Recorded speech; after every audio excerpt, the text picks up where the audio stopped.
Thank you for No problem coming. at all. I'm really glad. I appreciate it. No problem. Always good to talk about mental health. It is. I think when I think about like the whole journey, the obvious symptoms were senior year of college. But when you look like in hindsight, Yeah. you're like, oh, Dissect it. like, oh, that was a symptom, and oh, that was a Yeah. symptom. But It's all so clear now. exactly.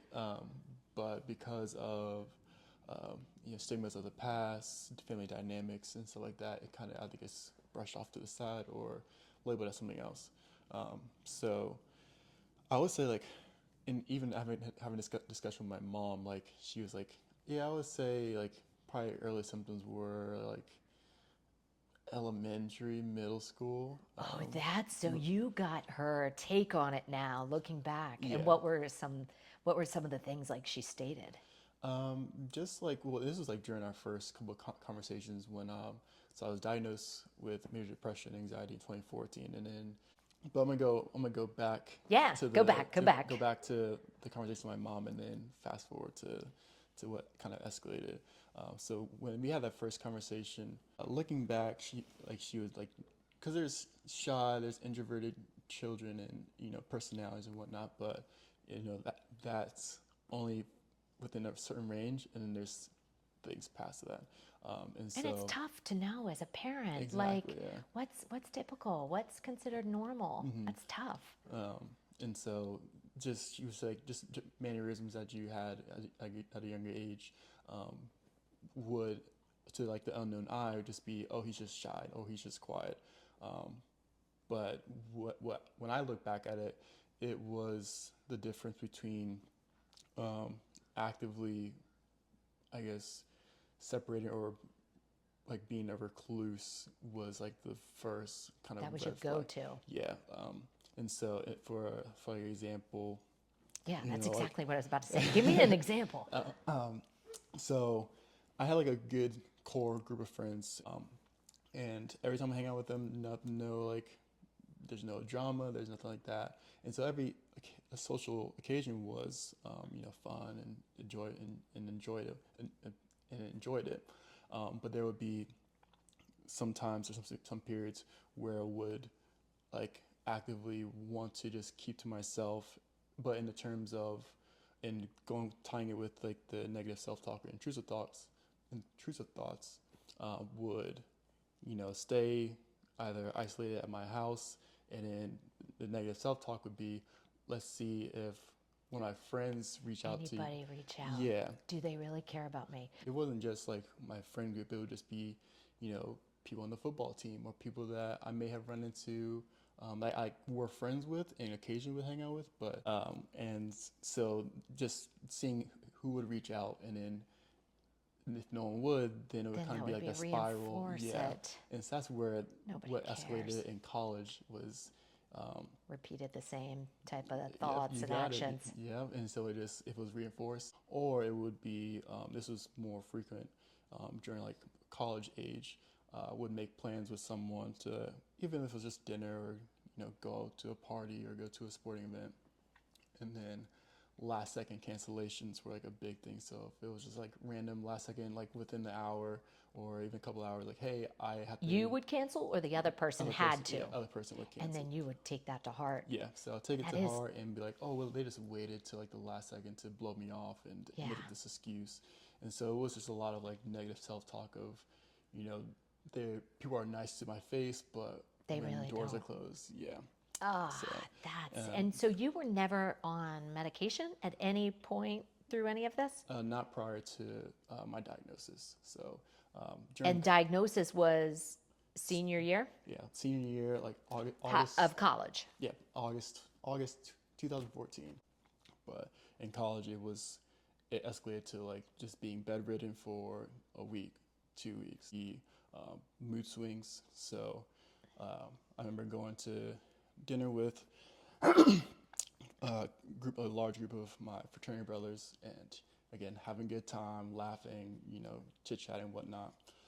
And then like 10 minutes before the dinner was like kind of wrapping up and people were gonna go their own ways, this thought of dread came into my head, like, well, I don't want to go I don't want to leave this group and Yeah. be by myself.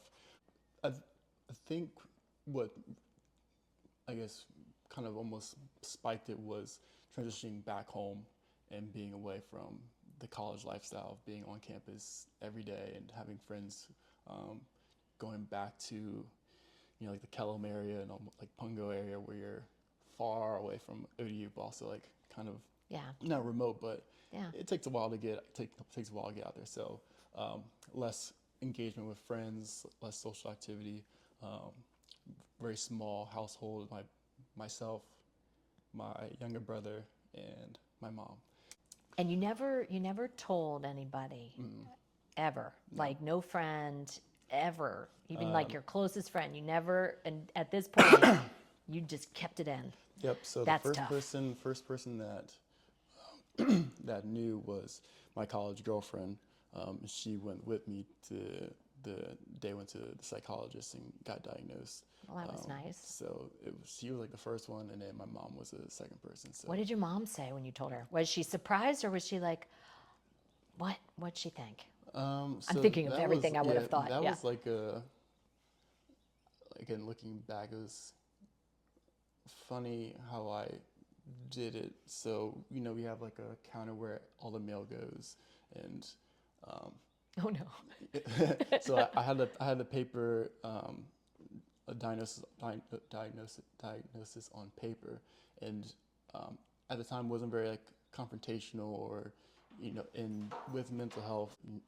I was, like a AB student. I played football. I was, doing everything like a good son or good Yeah, student you were like would do. the model Yeah. student So person. bringing up news to that, made it seem like it was like a dent in the armor, and just didn't want to bring that up because, did so well to be like this model Yeah. son that And I you didn't don't want want to to kind of seem like you're crumble any down. less. Total stigma. So I put the diagnosis sheet on the mail counter, and then just like went up to my room, and I waited for her to like go through the mail, see it, and then bring it up to me. Which I kind of just waited, and she brought it up. It's like, hey, what's this? And that's when the conversation. But yes, very passive. I wasn't gonna bring it up. I felt more comfortable if she brought it up. Yeah. That way I can just start. And the then it conversation. wasn't,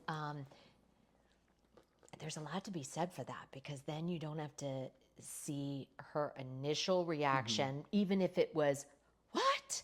I mean, because you're caught by surprise, no matter what, hearing that when, it's your child and you don't know about it. Yeah, and it's probably also a difference in effectiveness just verbally saying, I went to see a doctor, a psychiatrist, a psychologist, and got this I diagnosis. have this. Versus seeing it on paper, like typed out, written out by a doctor and all that other stuff. So I that didn't makes even it think more about that. real Yeah. versus just me saying I have this because, again, going to Stigma, if you say you're experiencing these symptoms, sometimes like, oh, you're just sad, or you're just tired or something like that. Yeah. So visually seeing a diagnosis, she's like, it was like, oh, this must be like this is serious and whatnot. And kind of go into the conversation, very What next? Yeah, like how can I help? What do we need to do? And not just kind of like brushing it off to the side. That's good. Did you expect her response to be what it was, or were you unsure? I was expecting more questions, really. She has the same demeanor as I do, so very like laid back, calm. But whenever I would bring up something, it's usually she's always seeking information. So if I ask something, it's like, 3 questions just back to back to get more information, then make a decision.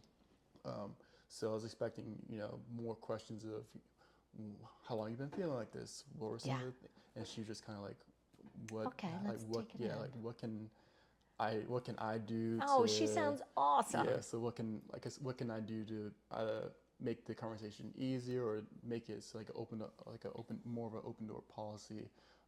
Is therapy something that we need to go through, or medication and whatnot?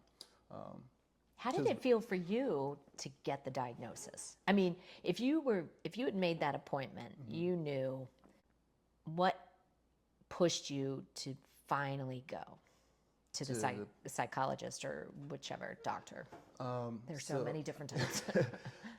so I went to ODU for psychology. So for 4 years, I studied psychology and mental health. I don't think I knew that was your degree. Yeah. Oh my golly, Cory. I wanted to be a military psychologist and work with veterans that are coming like with PTSD, and I wanted to work with people with mental love health that, issues yeah. and disorders. My mom was military, so yeah, 4 years psychology. So I studied psychology, I studied mental health, I studied all the symptoms and Oh my all that golly. stuff. Did it, and during those years were you like, there's probably something like that going on with me? No, not until You're kidding. yeah, Oh not my until golly. the dinner. That 'Cause of you and the fraternity brothers. Yeah, the dinner was like the first kind of like sign, a red flag, just because of the dread I was feeling, the the thoughts I was experiencing with that dread, and then just how quickly my mood changed. When I do like presentations, when I talk about that night in particular, I describe it as like a light switch. And so I was like, That distinct. yeah, I was like, happy and like I said, socializing and whatnot. And even like the walk home, I was listening to music, just walking. And literally as soon as I went into my room, it was like a light switch. It shifted that quickly to where it was like lights off, bottle in my hand, just sitting on the floor, just Wallowing. yeah. And like it was just like a light switch. I remember walking to my door, closing the door, and then 5 minutes later. You had never done this before. No. So that was the first one, and then second, kind of again like a parent red flag was being bedridden for 2 weeks, just not wanting to move. I remember Alexa being like that. That's tough. And Like not even getting out of bed to brush your teeth, take a shower. just going to very like, basics. bathroom, Yep. food if I was like extremely hungry, but even then, Yeah. I could go most of the day without eating, and was able to go that long of a period because family is very small, so there's only 2 other people in the house, but are also very structured and have different routines. So, by the time I wake up, 1 or 2 people are already gone out of the house for the whole day, either for their sports or for a job and work.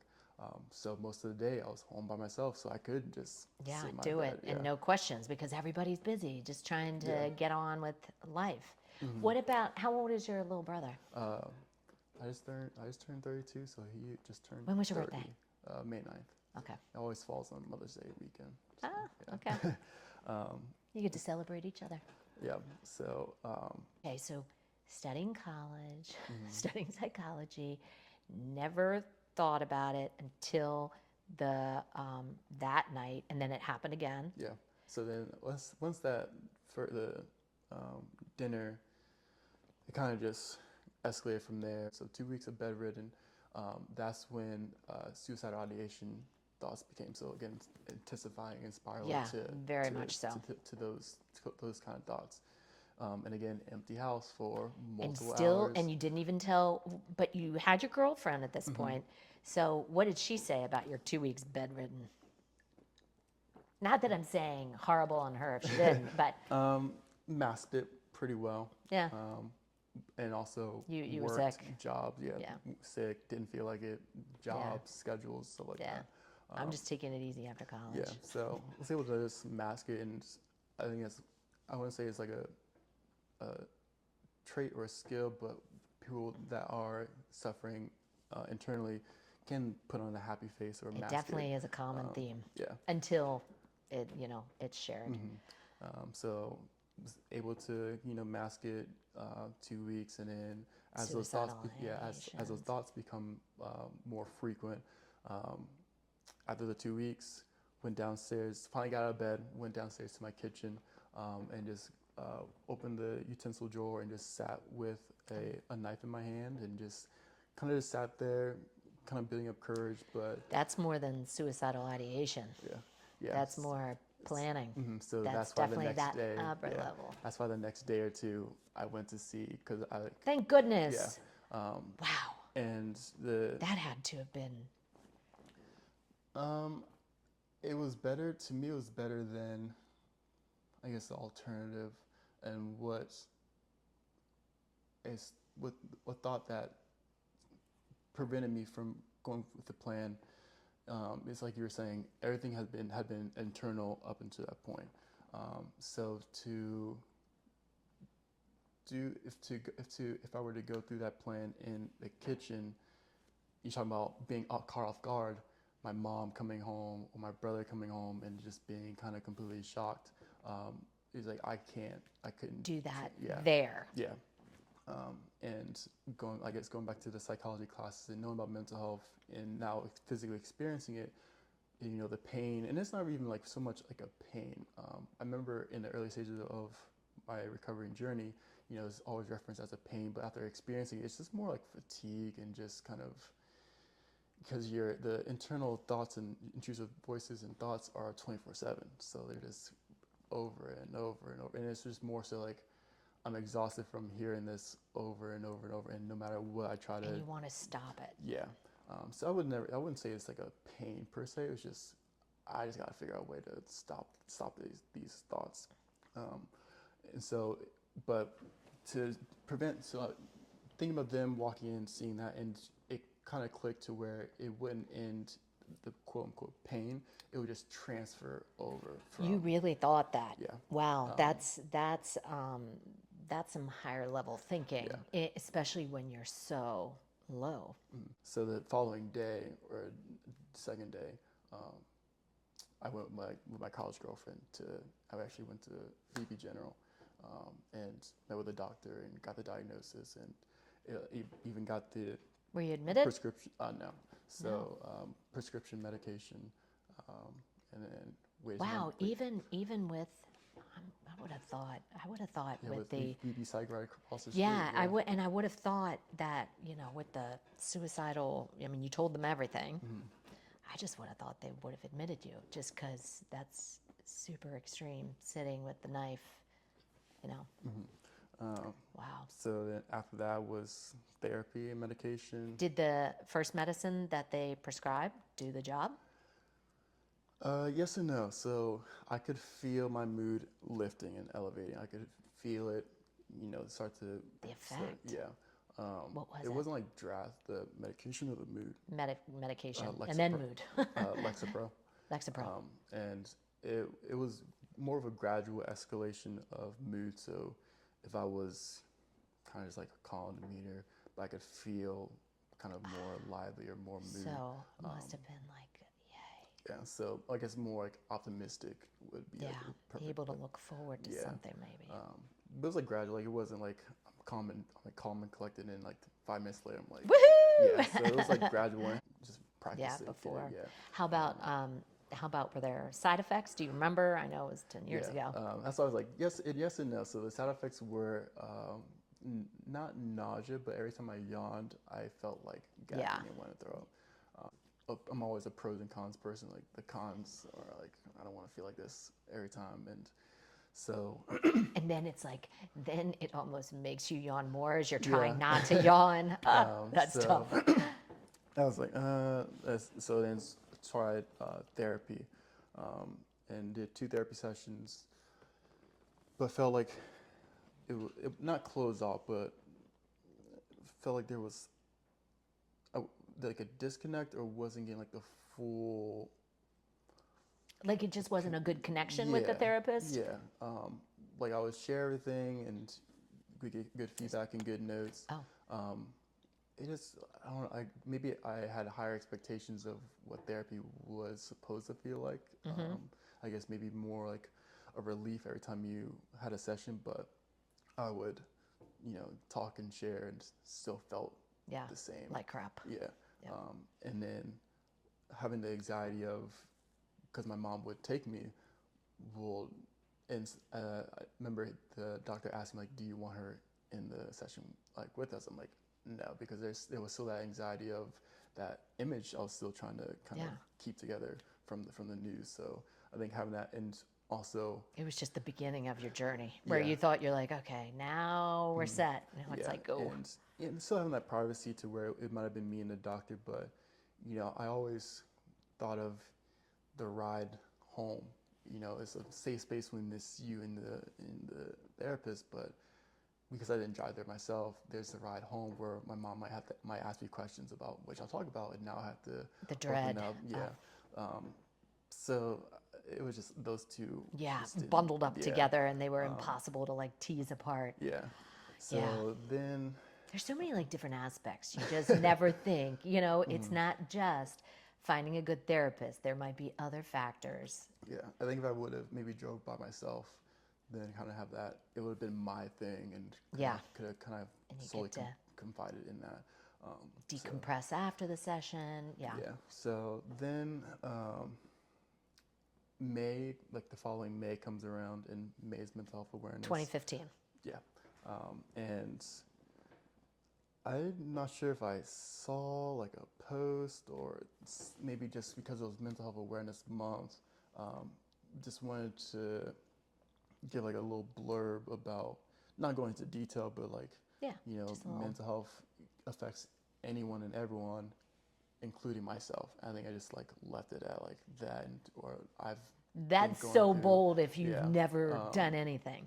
because But some people can still just read it, not necessarily, wait, does he mean, or is he just doing a global, it can affect even me? yeah, and because, you know, keeping it internal, still keeping it internal, even after going to the doctor for the diagnosis, even going to therapy, even going to like having medication, I still takes wasn't. time, it I takes still, time, I still wasn't telling anyone. So Yeah. it's just more. You still so, had that image to protect. Yeah, it's still. Did kind of anybody everything. notice any difference, though? Like, did any of your friends say, hey, you know, you're seeming chipper? No, because even with medication, it was very gradual. So, and I enjoyed spending time with my core group of friends. So Yeah, it They wasn't would've- like anybody noticed the difference, but you definitely felt the difference. yeah. So May 2015, And so, because like I what put kind of that response blurb, did you get? one of my close friends from that group messaged me, and and just like the message that he gave me was like, oh, this truly does affect everyone, and it's like it's people that you don't think of, and I think that was when I realized that's the piece I had those expectations in therapy, was that feeling of connected, Yeah. being connected with other people, and not feeling alone. And you're like, I love reading this message. Well, Yeah. you know, as a girl, oh my golly, yes. And so that's when it was like, oh, like sharing, or just like sharing or expressing feelings can be kind of welcomed, or can be reciprocated. Like, I'm also going through this, you know, if you need any assistance, Very cool. reach out. Because again, going back to stigmas, being a male and coming from a single parent household, Yep. you know, there's And you kind of, you know, didn't share those types of, you know, conversations, because why would you? yeah. So it was nice that another male shared that. Reinforced it. Yeah, It just and also helped. having a different personality, that it's not just people like me, it can be literally anyone. So that was like it's like this is what I've been chasing. Like, this is what is like medication was gradual. Like, that moment of connected, being connected, like, shot up. Always say that in the Ending the Silence presentations, when it comes to that, like what you can do now slide. I'm like, sometimes like a simple post, I mean, you didn't even have to say the including me Yeah. part, you know, just putting something, discussing it, made it everybody else aware, like, okay, I could talk to Cory about that. Yeah. Obviously he cares. So yeah, that was like my Pretty aha awesome. moment. Like, okay, this is what. It's not just me. Yeah, this is not just me, but also this, like, expressing the emotion helps, and kind of keeping it bottled up. So then, Which seems so obvious, but is so difficult. yes, But then when you do, it's amazing. Because I never, a good friend of mine, I never shared any with anybody, any kind of family stuff. Even my immediate family in Baltimore. Not, I mean, I guess this is my immediate family, but my family I grew up with. Any kind of, every family's got stuff that goes on, and I would never share any of it. And then a new friend I'd made down here, she would just share any and all of it, and she really inspired me to start sharing. And this was before Alexa's manic break. So then, she kind of helped me on my journey, because then I became used to sharing stuff that wasn't pretty. You know what I mean? Yeah. And that is tough, because you kind of, like you said, you want that image. Exactly. Everyone wants to share the pretty stuff and not the other side. I'm all about sharing the ugly now. So that's kind It's of real. like I guess not start of recovery, but that's when I found like the vehicle of my recovery was sharing my story, and that's when like NAMI, I was doing a presentation at VB Psych, and I remember sharing my story, and one of the patients she said, your story becomes a part of another person's story. And so, Oh, yeah, I was like that. That's like, And you're like, I'm going to use yeah. that. So I use it because it does make sense. Like, And I you like share that you give her that credit, because I'm always about giving people the credit where it's due. And it came from a patient Yeah, and at she just VB says Psych. like so like nonchalantly. It's like, Your and just like my mom's just story, like, that's crazy. so Yeah. beautiful. Your story becomes a part of somebody else's story. Yeah. Wow, that's Especially really in good. that, I got to especially- write that down after this. You know what I especially mean? in that setting. What has been the most rewarding presentation for you, or setting of the inner own voice presentation? So many different settings. Yeah, Like, it's so different. And they're all parts of like settings where my story took place. So I remember being a high schooler, and it kind of like subtly you know, not spiraling, but intensifying. Escalated, yeah.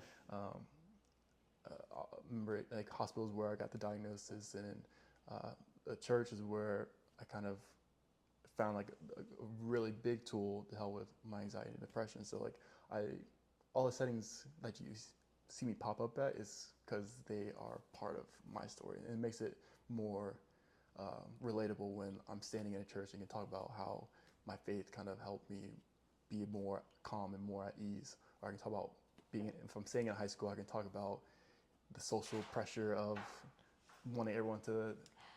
How has it been these past 8-9 years, as far as depressive cycles, like what's changed? Trying to figure out what is the next step. You kind of have to do, it's not soul searching, but you got to figure out, what does make you happy and what are like your triggers, and you're kind of going through that discovery phase. So true. It was, I had a spur of the moment decision, and I just moved to Fairfax, Virginia for 2016. It came back 2017, so just a year up there. Yeah, but still, Yeah, big bold move. Yeah, so because it was in my head, it was like I need to again figure out what my triggers are and what do I truly enjoy doing, and not be influenced by my comfort zone, or Wow, fall back, very independent. fall back into scenarios where intrusive thoughts can Kind of like a re-escalate. reset, a reboot. Yeah, and so it's been a year. That's when I also got into fitness, because I got into fitness as well. That was one of the staples. I did sports, but never worked out. And when I stopped doing sports, ended up working out to kind of fill that physical activity hole. And then my mom picked up on that. I was like, well, you seem to really be getting into this fitness thing. Why not make it a career? And so at the end of 2017, Way to go, Mom. at the end of 2017, I became a certified trainer. Okay. As I slowly started to tell, my best friend and then this friend, and just like really, really close-knit people, and their responses and their willingness and awareness to pivot with me, make sure that I was still Engage. engaged and not putting me in a situation where I'm falling into a depressive episode. Then I was like, Or okay, if you withdrew, they're like, hey, yeah, buddy, we we gotta know what you're leave, and yeah, doing. yeah. I'm So, coming to get you. you know, every journey, every path of recovery isn't stagnant. So at the end of 2019, before COVID, like the fall in the winter, Dipped. dipped. Yep, and that was a Big dip. 3 month bedridden period. Yeah, just So didn't. that means it's not just about medicine, Nah. it's so much more. And it was that was like leading to burnout, long hours, no breaks, um, and so that just kind of Wow. that's what ended it into like a 3 month. But it was just bare minimum. Like I like become a delivery driver. Just I would be in bed. Yeah. It was time to make It it was time worked to make for money you. for yeah, it was Yeah, time to make money for rent. Do a totally. couple drives I like it. and pay and Practical. yeah. But it's weird because 3 months being bedridden, finally getting out, then being forced to go back inside. But I actually enjoyed the um, quarantine. I know people, so many Yeah, because people I say was that. yeah They're I was like, like used to this is just my comfort yeah. zone. Yeah. So I was like, okay, well I get to sit here and Everybody watch else is TV. doing it. Yeah. So, but during that, um, New York was still open. Like I think like partially open, but my wife's job was still open. She worked at an outdoor camp for children and adults with disabilities, and so this was like a year long camp, and summer was coming up, and I think we were just like joking about it, or just talking about it, and she's like mentioned that they needed an athletics instructor for the summer camp. And I was like, well, everything's still closed down here. Oh man, if they if I can apply and if they hire me, I went up. So June 2020, went up to New York and stayed for 6 months and Fun. just was an athletics instructor. And also just courting my now wife was also a nice little combination of everything kind of going in a good direction. So came back. So then come back home. Um, I think I'm ready to like go do my own thing. Yeah, So, explore next yeah, steps. Cory, thank you so much for sitting down and meeting with me. no problem at all.